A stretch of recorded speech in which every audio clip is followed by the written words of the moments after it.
Sir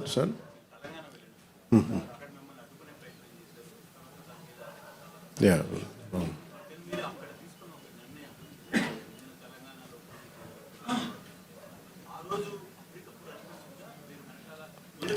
అంటే అసలు ఏముంటాయండి plans ఏముంటాయండి అంటే ఇది నేను నిజంగా చెప్పాలంటే అక్కడ పార్టీని కూడా నేను నాకు జర్నలిస్ట్ కాలనీలో నిన్న కూడా చెప్పాను జర్నలిస్ట్ కాలనీలో పార్టీ ఆఫీస్ కూడా తీసేసాను నేను కాకపోతే మా జన సైనికులు పోలేదు మా నాయకులు వదలలేదు నన్ను వాళ్ళు ఏదో ఒకటి చెప్పని అంటే సార్ వాళ్ళకు చాలా మంది అడుగుతా ఉన్నారు నేను చెప్పాను నాకు మీరు చేసుకుంటే వెళ్ళమని చెప్పాను అది ఆర్గానిక్గా ఎదుగుండేదేమో నేను అసలు ఎలాగైతే పోటీ చేస్తాను ఈరోజు మీరు చెప్పండి కొత్తగా నేను పోటీ చేయకపోవడాలు ఏం లేదు మా వాళ్ళు చేస్తూనే ఉన్నారు అంత ఎసెప్టివ్గా స్టేట్మెంట్ ఇవ్వాల్సి వచ్చింది అంతేగాని దాని ఏదో కూర్చోమని ప్రీ ప్లాన్డ్గాను అయ్యేం లేదండి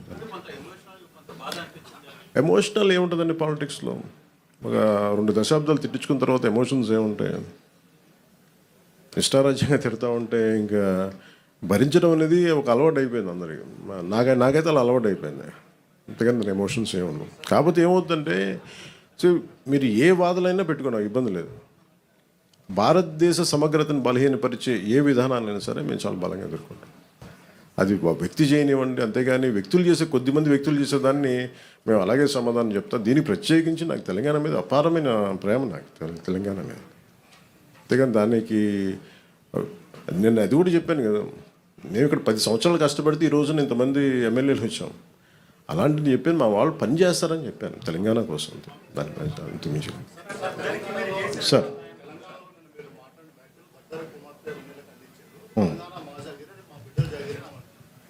ఏదండి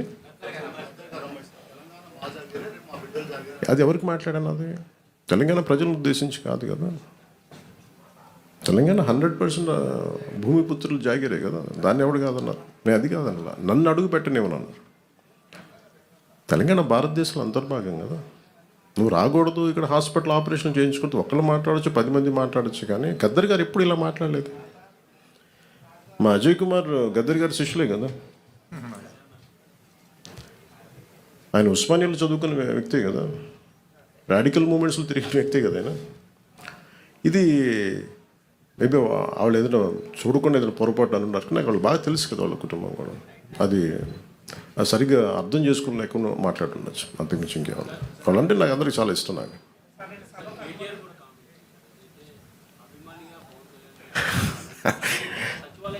కేటీఆర్ గారు నాకు చాలా మంచి బ్రదర్ కైండ్ రిలేషన్షిప్ మా ఇద్దరికి అనేక సందర్భాల్లో కలిసాం మా ఇద్దరికి చాలా పరస్పర ఇష్టాలు ఉన్నాయి పాలసీల్లో ఒక మాట అటు ఉంటుంది ఇటు ఉంటుంది కానీ ఆయన ఏమన్నారు నేను చూడలేదు నాకు తెలిసి ఆయన తప్పుగా ఏం మాట్లాడుకుంటారు నాకు తెలుసు అదే అనుకుంటా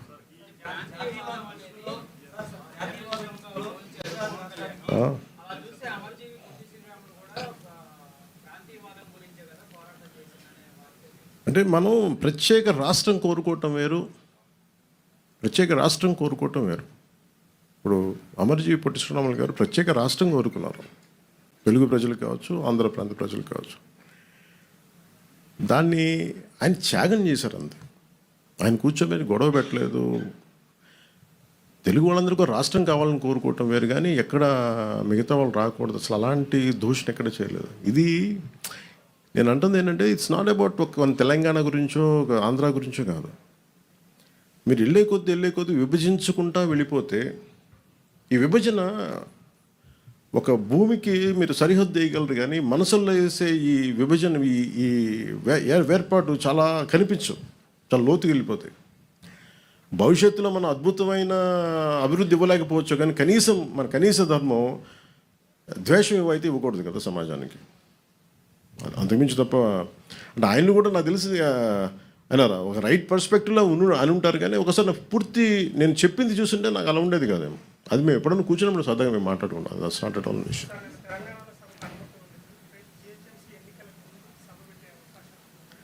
ఎంతకాలం ఆపుతారు సార్ ఎక్కడైనా సార్ ఇప్పుడు ఇలా అయితే మీరు నాకు తెలిసి తెలంగాణ అంతా కూర్చోబెట్టి తెలంగాణ నిజంగా చెప్పాలంటే తెలంగాణ పోరాట స్ఫూర్తి చాలా ఎక్కువ ఇప్పుడు నేను కూర్చోబెట్టి ఇక్కడున్న మా నాయకులు ఎవరు పోటీ చేయట్లేదు కదా ఇక్కడున్న ఆంధ్ర నాయకులు ఎవరు ఎక్కడ వెళ్ళట్లేదు అక్కడ కూర్చున్నది పూర్తి తెలంగాణ బోర్న్ అండ్ బ్రాట్ అది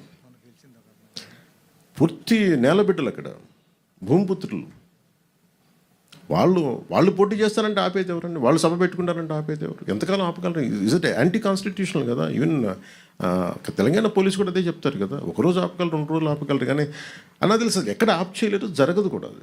అది ఉన్న ఏదో ఒక మేబీ ఆ సందర్భం నాకు తెలిసి ఇది ఒక్కళ్ళు కూర్చొని చేసింది కాదు, ఏదో అది చిలికి గాలి వల్ల అయిందనుకుంటున్నాను. అంతకుమించి నేను నిజంగా చెప్పాలంటే నేను అడిగారు మన ఛానల్లో కూడా, మన కొంతమంది జర్నలిస్ట్ సోదరులు కూడా అడిగారు, ఏదైనా కాన్స్పిరసీ ఉంటుంది అంటే ఏముంటుంది కాన్స్పిరసీ, ఏదో ఒకళ్ళు కూర్చోబెట్టి మాట్లాడి కాకపోతే దేనికి తక్కువ అంటుకుంటుందంటే మన దేశంలో బతకడం మన హక్కు కదా.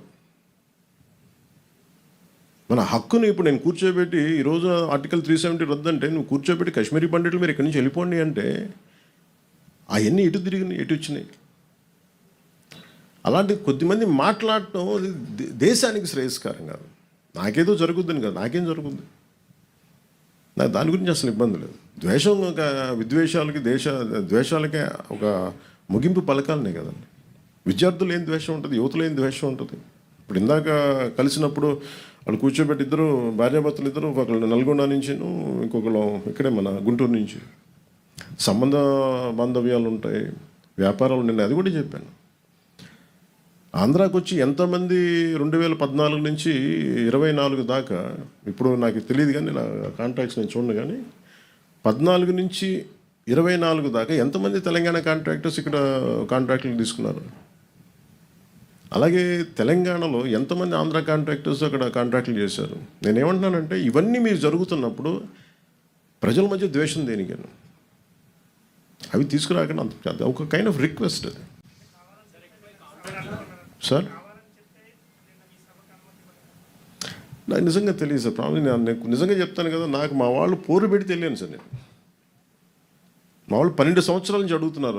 నాకు తెలుసు వెళ్తే ఏదో ఒకటి అంటారు, మళ్ళీ నాకు ఎందుకులే అని చెప్పి నాకు 12 సంవత్సరాలు వెయిట్ చేసిన తర్వాత పుష్కర కాలం తర్వాత అంత ద్వేషం ఉండదని అనుకున్నాను.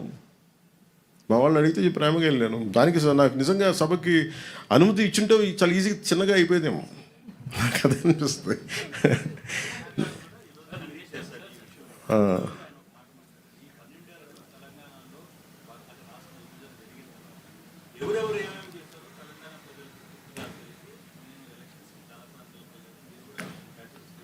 నేను మహారాష్ట్రకి వెళ్ళాం సార్, తమిళనాడుకి వెళ్ళాను. ఇంకా తమిళనాడు ఇస్ మోర్ వోలటైల్ కదా, అలా మాట్లాడాలంటే. మురుగన్ మానాడికి వెళ్ళాను, దాదాపు 10 లక్షల మంది ప్రజలు వచ్చారు. I was the chief guest there. అక్కడ కూడా ఒక పర్మిషన్ ఇవ్వలేదని కోర్టుకి వెళ్ళి తెచ్చుకున్నా. అసలు రూలింగ్ గవర్నమెంట్ ఎప్పుడు కొంచెం పెడద్దు. నాకు ఇక్కడ కాంగ్రెస్ గవర్నమెంట్ పని కట్టుకొని చేసిందా అని నేను అనుకోవట్లేదు. రేవంత్ రెడ్డి గారికి కూడా నాకు అవసరం, నాకు తెలుస్తుంది ఆయన బిహేవ్ జరిగిందని కూడా నేను అనుకోవట్లేదు. అది కూడా మీకు చెప్తున్నాను కదా. కాదు ఇక్కడ ఏముందంటే Congress as a party, Indian National Congress, ఇప్పుడు ఉదాహరణకి మీరు ఇప్పటంలో ఆ రోజు మనోహర్ సార్ కూడా ఉన్నారు అనుకుంటాను, కాంగ్రెస్ మన గాంధీ గారి విగ్రహాలని, నెహ్రూ గారి విగ్రహాలని, ఇందిరాగాంధీ గారి విగ్రహాలని బస్సులను కూల్చేశారు. కాంగ్రెస్ నుంచి వచ్చిన నాయకులే. అది వైసీపీ రూల్లో వాళ్ళ సొంత కాంగ్రెస్ నుంచి వచ్చిన వైసీపీ నాయకులు తనయులు స్టార్ట్ చేసిన party కూల్చేసింది Congress దిమ్మల్ని.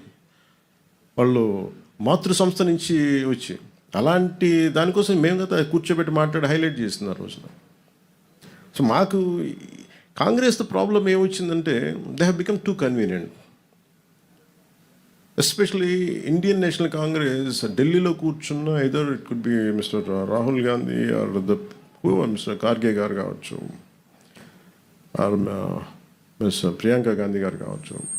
I think they should, when they were running a national party, I hope they'll look at how their leaders are performing in each and every state.